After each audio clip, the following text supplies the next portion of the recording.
afternoon. How is everyone doing right now? What a fabulous venue. What a fabulous event.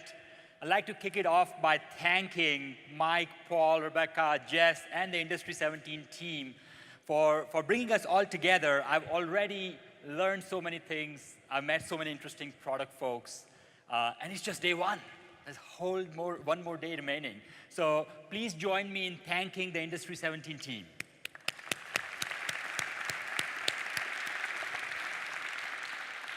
So, as Mike mentioned, I'm Kintan, for those of you whom I haven't met yet.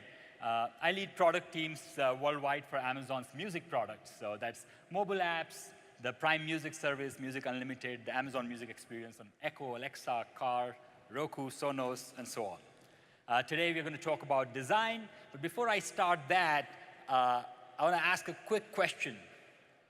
I'm assuming most of you are product folks, product builders, product managers, etc. So what is the #1 task of a product builder or a product manager? Just shout out, I'll repeat the answers. Anyone? It's to build products. Anything else? Yes? Create backlogs, maintain backlogs. Focus. I think, in my opinion, the most important task of a product manager is to listen. I'm not sure if you are getting the slides. OK. So it's to listen. As a product builder, our job tends to be to talk to the customers, to talk to our engineers, the stakeholders, partners, founders, board members, CEO of the company, and so on. But we get paid to listen. Listen to the customers. Listen to yourself oftentimes. That, hey, are you being too biased? Are you having certain biases to inform these product decisions? And so on. In my career, I've been very fortunate. First of all, I've been very fortunate to make a ton of mistakes. I think I hold a record in making product mistakes in a short time frame. And I've witnessed, participated, observed some great product builders inform very important and critical product decisions in building and designing products that are used by hundreds of millions of customers. For today, I've analyzed and extracted out insights, a few thinking points. I won't call them insights, a few thinking points. And not all of them may be new to you. Most of them are common sense. But hopefully, they'll help be a reminder as you go ahead and inform your own product decisions and so on. As they say, timing and context are paramount when it comes to designing products. What may work for one product manager may not necessarily work for the other. What may work in one situation may not necessarily work in the other, so on and so forth. And although I may sound as such, my intent is not to be preachy. I'll make an earnest effort to share some of the things that have worked for us, that have worked for me in my journey in building products. And hopefully, you can take some of them and apply some of them to inform your own product decisions. So with that in mind, the agenda today, I'm going to focus on two specific things, especially from a design perspective. First is invention, and second is simplification. So how do you invent mundane scenarios? How do you take customer inputs to come up with newer ways, easier ways to do things, to accomplish tasks? And then how do you simplify? How do you simplify, take a complex set of tasks that a customer or a user may need to do, and how do you simplify it? And how do you think about that invention and simplification process? How do you balance the two? And lastly, I'll talk a little bit spend about 5 minutes or so to talk about Amazon's approach to building products. Some of you may have heard about Amazon's approach of writing mock press releases, a narrative starting with the customers and working backwards, so on and so forth. So I'll shed some light. To do all of these, I'm going to use real-life examples of products or features that I've been personally involved with, so I can speak authoritatively and help answer some questions if you may have. For me to do that, it's important to tell you a little bit about Amazon Music, just so that you have context. This is not necessarily a plug, although it may sound as such. But it's important to understand how Amazon Music got to where we are. So Amazon's been selling music for about 20 years. After starting with books, we started selling CDs and vinyl, so physical music. About 10 years ago, we started selling MP3 songs, so DRM-free MP3 songs. Then we launched a suite of mobile apps and cloud locker service. In 2013, which is when I joined the music team and worked on the music products, we started working in earnest on our streaming services. So the transitions have been from selling physical music to selling both physical and digital music, and from a store to a streaming service. We started with Prime Music, which is a full-featured premium music service available for Prime members. And then just last year, we launched a full catalog. So Prime Music has about a couple million songs, and Music Unlimited, which we launched last year, has the full catalog. And it's one of the world's first voice-forward service, optimized for Alexa and so on. I'll talk about that. Let me talk about Alexa real quick. How many of you are familiar with Alexa Echo? Show hands. Thank you. The reason to talk about Alexa is that it doesn't happen that frequently in my career, whether the products that Amazon has built or other companies have built, that a product comes along that customers that resonates really well with customers, and customers describe it as a member of their family, as their best friend, somebody they are in love with. So as product builders, it's an unprecedented opportunity to fundamentally reinvent how customer behavior can be evolved, how customers will interact with that product as well as all the ancillary products in a fundamentally different way. And I'll show a few examples to give you some idea. Now, obviously, Alexa is used for setting timers, playing music, ordering a cab, asking for directions, and so on. It's a speaker that's a smart speaker connected with the internet. So music tends to be one of the most popular use cases for obvious reasons. And I want to talk about music on Alexa by showing or essentially demoing a couple of scenarios to give you an idea. So jumping back to today's agenda, first is invent. Now, how do you take something as common as listening to music and reimagine that? So when we looked at redesigning or designing music scenarios and music experience for voice, we first started with the human behavior, the existing human behavior. We looked at, hey, what are the most common curiosities of a music listener? What are the most common scenarios that a music listener considers when using a music app? The first one was, hey, I know exactly what I want to play. I'll tell you what it is and play it. What happened was in a mobile app, customers will just, hey, type in Shakira or Taylor Swift, and Taylor Swift's song will come up. But on Alexa, we saw that customers were using fundamentally different ways of asking for those same songs. An example is new releases. A very common example for new releases that, hey, I know exactly what I want to play, but I just don't know the name of that song. You're at a Starbucks, you're waiting for your coffee, and you see, hey, there's a new Taylor Swift song that's coming up. You like Taylor Swift, so you know that it's by Taylor Swift, and it's a new song. That's why it's been playing on radio for a long time. You know it's a song by Taylor Swift. You know you like that song. You just don't know the name of the song. Even when you talk to your friends about new music, hey, it's not likely that you'll say, have you listened to Look What You Made Me Do by Taylor Swift? Or you'll just say, hey, naturally, hey, have you listened to that new Taylor Swift single? Have you listened to the new song by Green Day? And so on and so forth. With Alexa, we thought that rather than requiring the customers to translate what comes to their mind into something a machine or an app might understand, what if we reduce that friction? So we mapped the customer behavior and saw where we could intersect with that existing human behavior. So I'll give you a quick example of the new singles. It's very hard to do in a non-voice setting. Play the new single by Taylor Swift.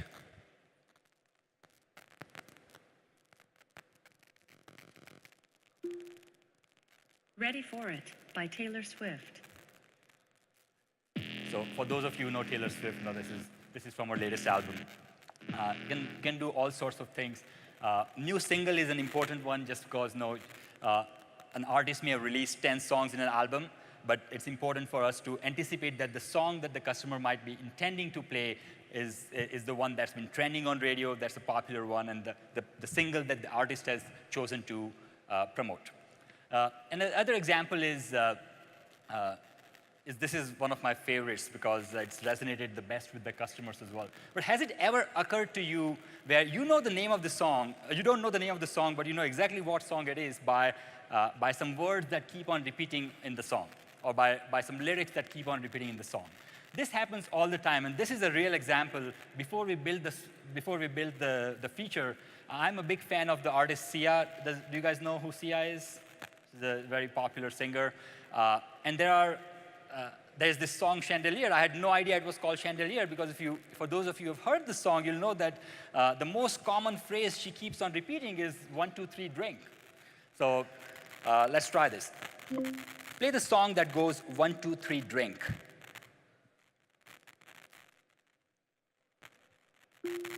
Chandelier by Sia.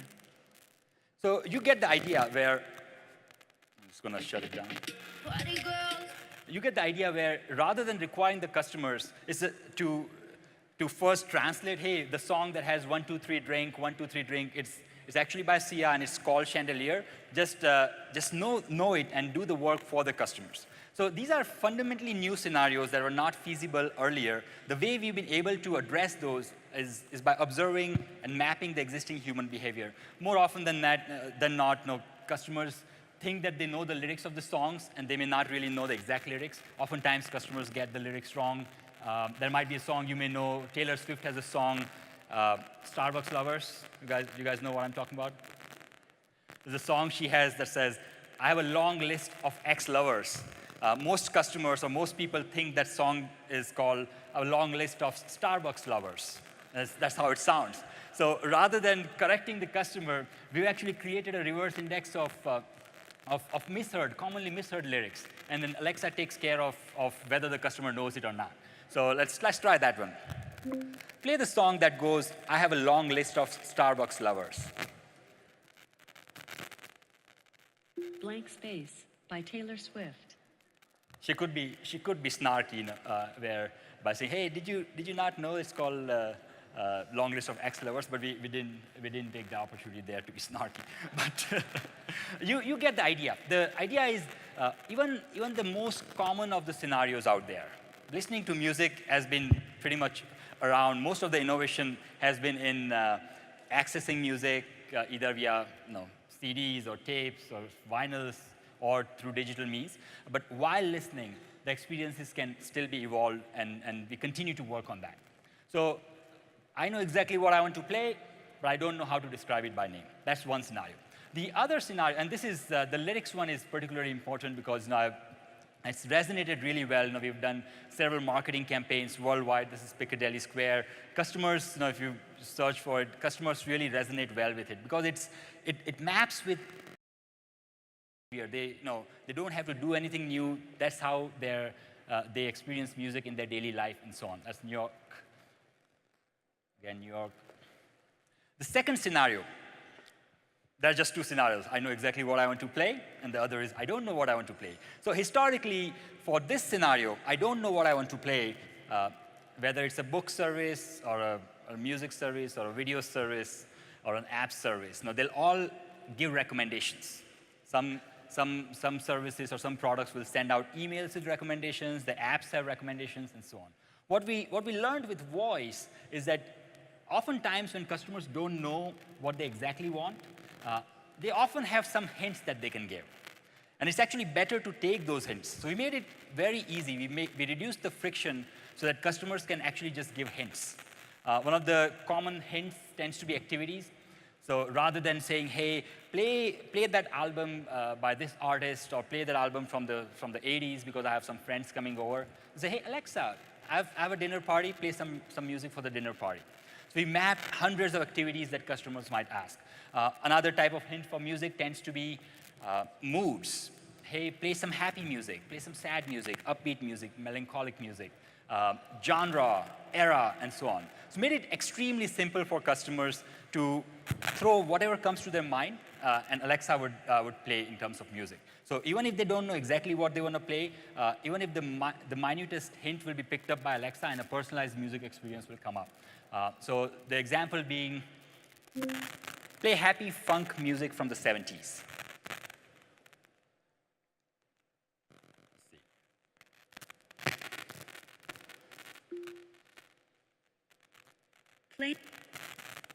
Playing happy funk 70s music. Some interference, but you get the idea.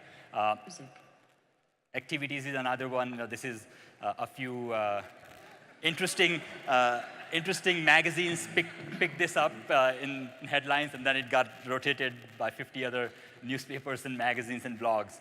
So you get the idea for activities where play something for a dinner party. Here's a playlist for dinner party music. Latino Dinner Party from Amazon Music. So the highlight there is that it picked Latino because I've been listening to a lot of Despacito. So for a dinner party, it could have picked jazz, it could have picked rock and so on, but it actually took signals from what else I've been listening to and created a playlist or picked a playlist for Latino music. So you get the idea. It's easy to anticipate what the customers are doing or are likely to do, and have your product intersect with those existing human behavior. You'll be amazed with the customer response you get. So this is what Amazon did, Amazon Music did. What does it mean for you? I'd say 3 specific things to keep in mind. Again, these are thinking points. The first one is, how does your product map to existing customer behavior? To answer this question right, we need to know what the existing customer behavior is for your specific product, who the right customer is, what is their existing behavior, where does your product intersect with that behavior today, where could it intersect where it's not already intersecting, and what could you do from a feature set perspective or for a roadmap perspective to make that happen. So it's a good thinking exercise to do. The second is about counterintuitive patterns. When you look at the metrics, when you look at Amplitude or Mixpanel or Google Analytics or your favorite metrics product, and look at the patterns, look for counterintuitive metrics. I'll give you a quick example. When U2 launched their new album a couple of years ago, when customers said, hey, Alexa, play U2, we started playing the latest single or latest album because we thought that'll be the customer's intent because U2 has launched a new album and customers asking for U2, so let's play that. What we found was some customers were just skipping through that song, skipping through the latest single, because customers really wanted to play Joshua Tree National Park. There's a set of customers, for the set of U2 fans who just like U2 from the 80s, a set of Madonna fans who just like Madonna from the 90s, and so on.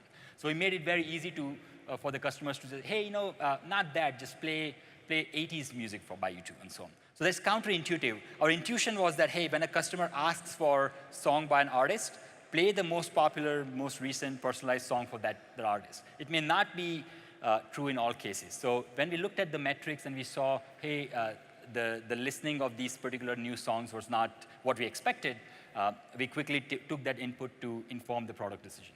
And third is obviously, where are your users failing today? Where are your customers failing today? So these 3 thinking points may be helpful. Let's go to the second part. So invent, we talked about a couple thinking points for invention. The second is about simplification. Simplification is highly underrated because it's easy to do. It's actually literally simple to do, but so many products make their customers suffer through complexity.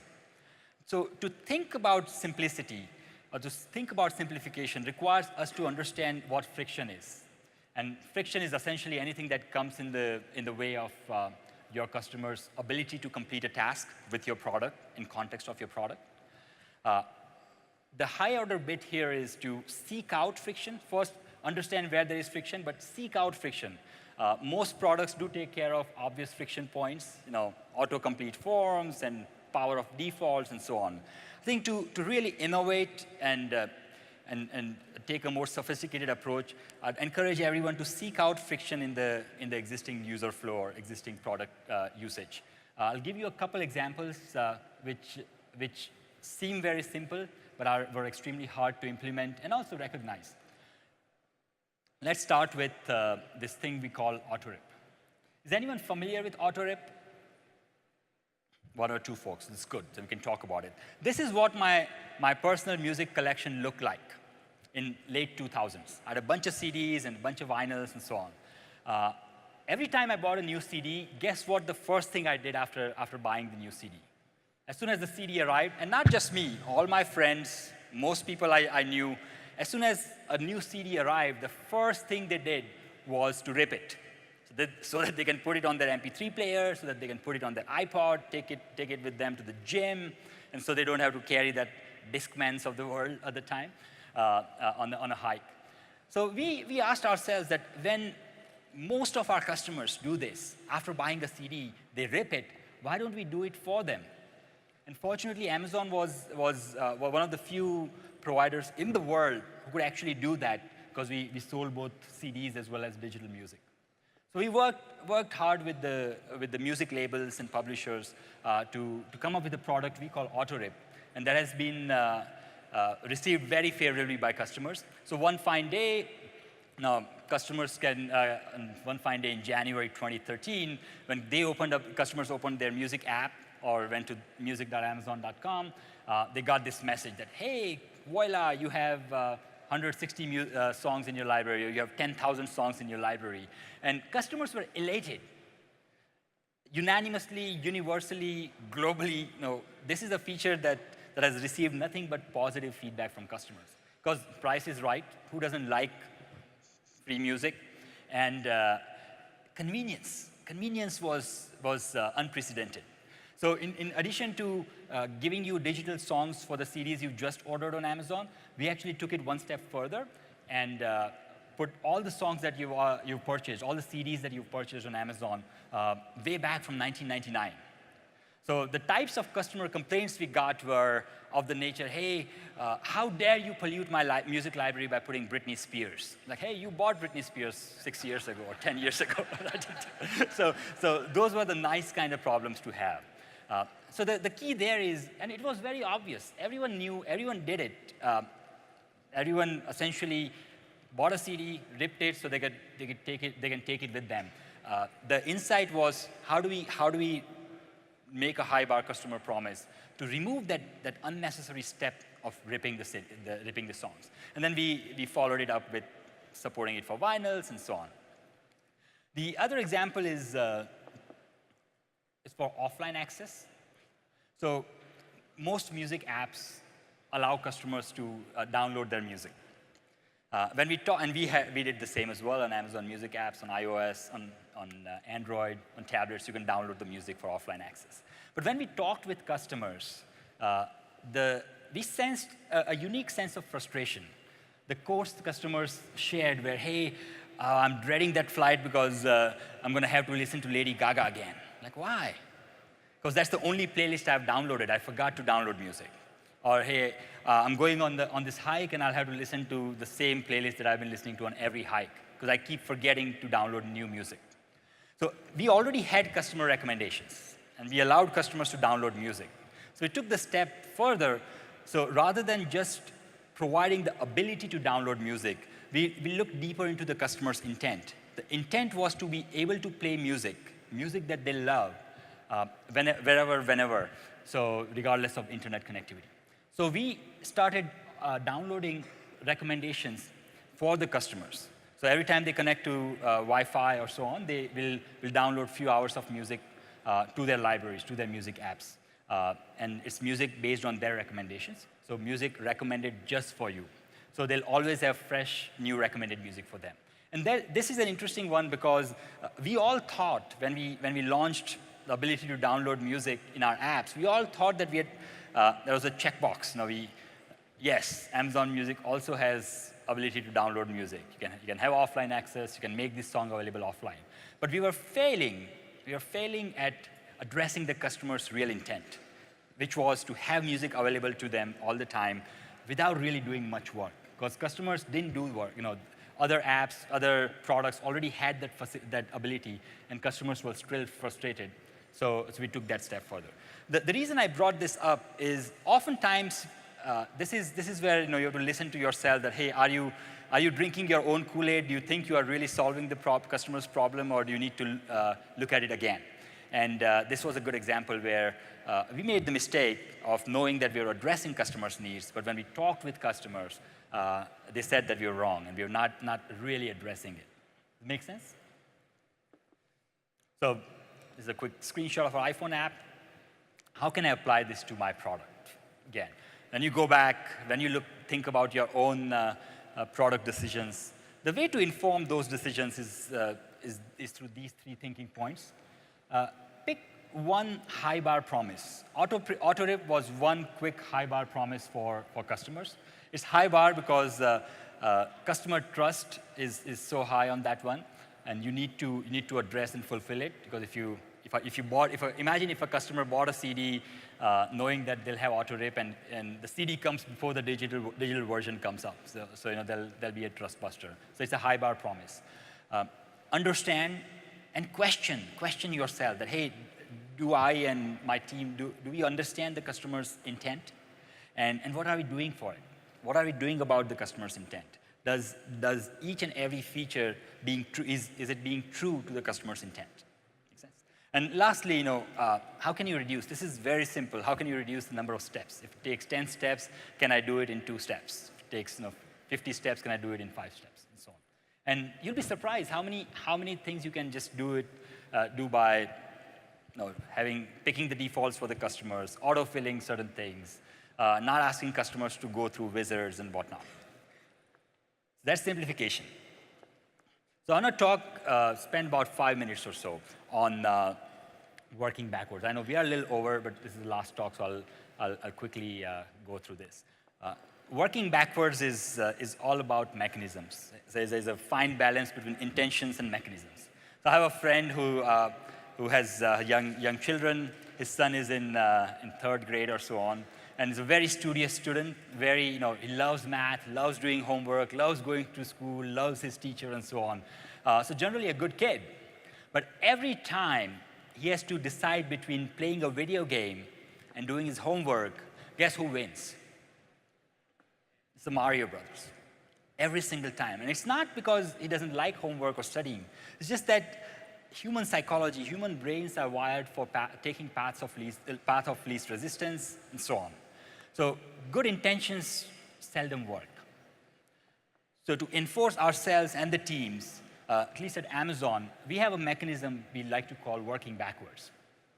And working backwards is a mechanism that entails an approach of writing press releases, a mock press release. So if a feature is going to launch 6 months from now, we'll start by writing a press release, a customer-facing press release, essentially. So it's written as if it's going to be read by customers and press. We write frequently asked questions, so questions for stakeholders, for customers, press, internal stakeholders, partners, and so on. And then we do visual mocks. And we do that before a single line of code is written. It may sound cumbersome at times, it may sound tedious at times, but I can tell you from over 8-9 years of experience doing this at Amazon, this is the single most important thing you can do at Amazon as a product manager, where writing 6 pages worth of narrative about what you're trying to build and answering hard questions of who is the customer, why are we building this, why now, why this, why not that other, how does this work, how might it work differently, what are the metrics, how can we fail, what TechCrunch headline do we dread? No, things like those, it's a very useful tool. And oftentimes now I've been told that, hey, larger companies, larger teams like Amazon can afford to do it. We are an agile, nimble startup. Can we do it or not? And I've been angel investing for about a decade, and I've worked with several startups at various stages of the companies. And I've seen it successfully implemented in companies and teams of all stages. So I want to quickly, instead of just talking about it, I want to quickly show an actual version of a press release of the feature we talked about. This is for auto-rip. This was a mock press release that we wrote about 9 to 10 months before the feature was launched in 2012. I've highlighted a couple points, a couple lines. Specifically, customers can start enjoying the music, the words such as free, automatically, and so on.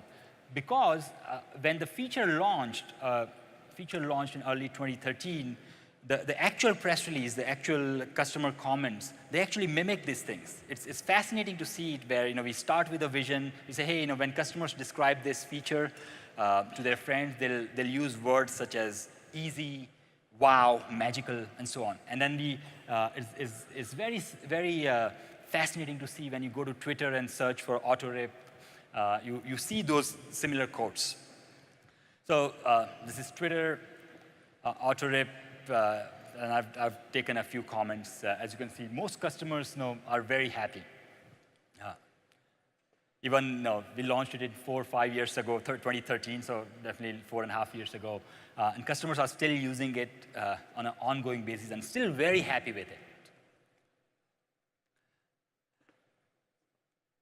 When press wrote about it, I've underlined the words that actually mimicked. So the words, the vision that we set out before writing a single line of code or before starting the conversations with music labels, we had written similar words. So it really helps to visualize what the product vision is, start there, understand the pros and cons, understand the trade-offs, and work backwards from there. Go through a couple of headlines. Frequently asked questions are obviously, you ask the basic questions. The high order bit in frequently asked questions is to talk about various stakeholders. Talk about what questions will be asked by your customers, what questions will be asked by the engineers. If you're a PM and you're working with a designer or engineering team, say, hey, will the engineers talk about latency? Should I answer questions about latency at this stage? What other complications can we run into, and so on. Similar questions. Finally, visual mocks. And not a lot of product managers may be proficient in Photoshop or one of the tools, but it's important to visualize your vision. Just because it helps you, and all the tools you can use to help in a low-cost way to help share your vision with your stakeholders, it'll only help you. So we at Amazon, in the very first stage, we use just paper mocks to visualize the vision, to support the press release. And then we discuss it, and then in the next stage, it gets formalized into a Photoshop or Illustrator-driven file, and then we do prototyping and so on. Writing is important because it really, truly enforces clarity of thought. You cannot possibly not have clarity of thought when you've gone through this exercise. And it's as product leaders, product builders, clarity of thought gets directly reflected into the product, so it's important. I'll leave you with this favorite quote of mine from Jeff, which is, when you reduce friction, make something simpler, customers do more of it and increases engagement and growth. Thank you so much. It's the last talk. Appreciate and enjoyed meeting a lot of you and look forward to meeting the rest of you as well. So thank you.